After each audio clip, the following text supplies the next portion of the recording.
మీరు హెచ్ఎంపీవీ బారిన పడకూడదంటే ఏం చేయాలి? ఏం చేయకూడదు?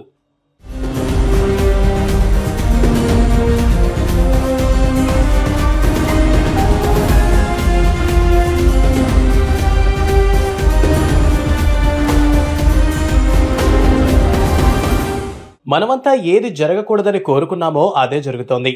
కరోనా పరిస్థితి మళ్ళీ జీవితంలో చూడకూడదని అనుకున్నాం. కానీ ఇప్పుడు అచ్చం కోవిడ్-19 లక్షణాల్లా మరో మహమ్మారి హెచ్ఎంపీవీ వచ్చింది. వస్తే వచ్చింది, కానీ ఇది చైనాకే పరిమితం అయితే బాగుండని అనుకున్నాం. కానీ అదిప్పుడు ఇండియాకు చేరింది. ఇలా హెచ్ఎంపీవీ వ్యాప్తి కోవిడ్-19 తొలి రోజులను గుర్తు చేస్తోంది. దీంతో మళ్ళీ కరోనా సమయంలో పరిస్థితులు పునరావృతం అవుతాయా అన్న అనుమానం ప్రజల్లో మొదలైంది. అయితే కరోనా లాంటి కష్టకాలం మళ్లీ రాకుండా చూసుకునే బాధ్యత మనపైనే ఉంది. కేంద్ర రాష్ట్ర ప్రభుత్వాలు ఎంత కట్టుదిట్టమైన చర్యలు తీసుకున్నా, గతంలో మాదిరిగా లాక్డౌన్ విధించినా ప్రజల సపోర్టు లేకుంటే ఈ వైరస్ వ్యాప్తిని అడ్డుకోవడం కష్టం. కాబట్టి పరిస్థితి చేయి దాటకుండా చూడటం దేశ ప్రజలుగా మన చేతుల్లోనే ఉంది. ఇప్పటికే దేశంలో నిన్నటి నుండి హెచ్ఎంపీవీ కేసులు ఒక్కొక్కటిగా బయటకొస్తున్నాయి. కేవలం నిన్న ఈ రోజు కలిపి మొత్తం 10 వైరస్ కేసులు బయటపడ్డాయి. ఇందులో బెంగళూరులో 2, చెన్నైలో 2, కలకత్తాలో 3, అహ్మదాబాద్లో 1, నాగ్పూర్లో 2 కేసులున్నాయి. ఇలా వైరస్ వ్యాప్తి వేగంగా జరుగుతుండటం మరోసారి ప్రమాద ఘంటికలు మోగిస్తోంది. ప్రజలు ఇప్పుడు అప్రమత్తం కాకుంటే మరోసారి కరోనా రోజులు రావడం ఖాయంగా కనిపిస్తోంది. కరోనా మాదిరిగా ఈ వైరస్ కూడా విజృంభిస్తే ఏ పరిస్థితులు ఏర్పడతాయో ఏమో. కాబట్టి ముందే జాగ్రత్త పడటం మంచిది. అందువల్లే మనం హెచ్ఎంపీవీ బారిన పడకుండా ఉండాలంటే ఏం చేయాలి, ఏం చేయకూడదో తెలుసుకుందాం. హెచ్ఎంపీవీ బారిన పడకుండా ఏం చేయాలి? హెచ్ఎంపీవీ అనేది కోవిడ్-19నే పోలి ఉంది. ఇది కూడా ఒకరి నుండి ఒకరికి గాలి ద్వారా వ్యాపిస్తుంది. కాబట్టి గతంలో కరోనా బారి నుండి కాపాడుకునేందుకు ఉపయోగించిన జాగ్రత్తలే పాటించాల్సి ఉంటుంది. నెంబర్ 1, ఇంటి నుండి బయటకు వెళ్లేటప్పుడు తప్పకుండా మాస్కులు ధరించాలి. మాస్కు మన ముక్కు, నోటికి అడ్డంగా ఉండి వైరస్ వీటి ద్వారా శరీరంలోనికి వెళ్లకుండా అడ్డుపడుతుంది. అంతేకాదు, మాస్క్ ధరించడం వల్ల వాతావరణ కాలుష్యం బారి నుండి కూడా మన ఆరోగ్యాన్ని కాపాడుకోవచ్చు. ఇలా మాస్క్ ధరించడం వల్ల ఎన్నో లాభాలున్నాయి. కాబట్టి మళ్ళీ మాస్కుల వైపు మళ్లాల్సిందే. నెంబర్ 2, ఇక హెచ్ఎంపీవీ వైరస్ ఒకరినొకరు తాకడం, ముద్దుల వల్ల కూడా వ్యాప్తి చెందుతుంది. ఈ వైరస్ సోకిన వారికి ముక్కు కారడం, దగ్గు, తుమ్ములు వస్తాయి. కాబట్టి చేతితో ముక్కు తుడుచుకోవడం చేస్తుంటాం. దగ్గు, తుమ్ములు వచ్చినప్పుడు చేతులు అడ్డు పెట్టుకుంటుంటారు. అలాంటి వారితో కరచాలనం లేదా దగ్గరగా ఉండటం వల్ల ఇది వ్యాప్తి చెందుతుంది. కాబట్టి భౌతిక దూరాన్ని పాటించాలి. శానిటైజర్లను మళ్లీ చేతులు శుభ్రం చేసుకోవడం ప్రారంభించాలి.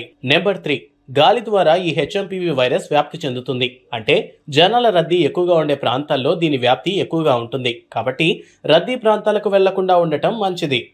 నెంబర్ 4, స్కూలు, కాలేజీలకు వెళ్లే విద్యార్థులు, ఆఫీసులకు వెళ్లే ఉద్యోగులు, చిన్న చిన్న వ్యాపారాలు చేసుకునేవారు ఇతరులతో కలిసి ఉండాల్సి వస్తుంది. ఇలాంటి వారు ఇతరులతో తగిన దూరం పాటించాలి. ముఖ్యంగా జలుబు, దగ్గు, శ్వాస సమస్యలతో బాధపడే వారితో దూరంగా ఉంటే మంచిది. నెంబర్ 5, ఇప్పుడిప్పుడు హెచ్ఎంపీవీ కేసులు బయటపడుతున్నాయి. కాబట్టి కొన్ని రోజులు జాగ్రత్తగా ఉండాలి. అవసరం ఉంటేనే బయటకు వెళ్ళాలి. అలాగే జలుబు, దగ్గు, తుమ్ములు, జ్వరం, చర్మంపై దద్దుర్లు వంటి హెచ్ఎంపీవీ లక్షణాలుంటే కుటుంబ సభ్యులకే కాదు, ఇతరులకు దూరంగా ఉండాలి. ఇంట్లోనే ఉంటూ రెస్ట్ తీసుకోవాలి. ఇలా కరోనా సమయంలో తీసుకున్న ముందు జాగ్రత్తలు తీసుకోవటం ద్వారా హెచ్ఎంపీవీ బారిన పడకుండా ఉండవచ్చు. హెచ్ఎంపీవీ బారిన పడకుండా ఉండాలంటే ఏం చేయకూడదు? ఈ హెచ్ఎంపీవీని వైరస్ బారిన పడకుండా ఉండాలంటే ముందు జాగ్రత్తలు తీసుకోవడం ఎంత అవసరమో కొన్ని తప్పులు చేయకుండా ఉండటం కూడా అంతే ముఖ్యం. కొన్ని పనులకు దూరంగా ఉండటం వల్ల ఈ వైరస్కు కూడా దూరంగా ఉండవచ్చు. ఇందులో నెంబర్ 1, ప్రస్తుతం దేశవ్యాప్తంగానే కాదు, ఇతర దేశాల్లో కూడా హెచ్ఎంపీవీ వేగంగా వ్యాప్తి చెందుతోంది. కాబట్టి ఎక్కువగా దేశీయంగా ప్రయాణించేవారు, విదేశాలకు వెళ్లేవారు కొద్ది రోజులు వీటిని తగ్గించుకుంటే మంచిది. అంటే ప్రయాణాలు ఎక్కువగా చేయకూడదన్నమాట. దీనివల్ల ఈ వైరస్ బారిన పడే అవకాశం ఉంటుంది. నెంబర్ 2, జలుబు, దగ్గు వంటి లక్షణాలతో బాధపడేవారు ఆరోగ్యం పట్ల నిర్లక్ష్యంగా ఉండకూడదు. వెంటనే హాస్పిటల్కు వెళ్లి వైద్యం పొందాలి. ఎక్కువ రోజులు అనారోగ్యంతో ఉంటే ఓసారి వైద్య పరీక్షలు చేయించుకోవాలి. నెంబర్ 3, చాలా మంది ప్రజా రవాణా వాహనాల్లో ప్రయాణిస్తుంటారు. ఇలా మెట్రోలు, ఆర్టీసీ బస్సులో ప్రయాణించేటప్పుడు జాగ్రత్తగా ఉండాలి. ఎవరైనా జలుబు, దగ్గుతో బాధపడుతుంటే వారికి దూరంగా ఉండాలి. నెంబర్ 4, వృద్ధులు, చిన్నారులపై ఈ హెచ్ఎంపీవీ వైరస్ ప్రభావం ఎక్కువగా ఉంటుంది. కాబట్టి కుటుంబాల్లోని వృద్ధులు, చిన్నారులను బయటకు తీసుకురాకూడదు. ఒకవేళ ఏదైనా అవసరం ఉండి తీసుకువచ్చినా మాస్కులు ధరించి శానిటైజర్లు వాడేలా చూడాలి. నెంబర్ 5, కేంద్ర రాష్ట్ర ప్రభుత్వాలు వైద్య ఆరోగ్య సిబ్బంది వైద్య నిపుణుల సూచనలను పాటించాలి. ఏవైనా ఆంక్షలు విధిస్తే పాటించాలి. నిబంధనల ప్రకారం నడుచుకోవాలి. వీటిని విస్మరిస్తే ప్రమాదాన్ని కొని తెచ్చుకున్నట్లే. ఇలా హెచ్ఎంపీవీ వైరస్ బారిన పడకుండా ఉండాలంటే ఏం చేయాలి, ఏం చేయకూడదు అనేది తెలుసుకోండి. తద్వారా మీ ఆరోగ్యాన్ని కాపాడుకోండి.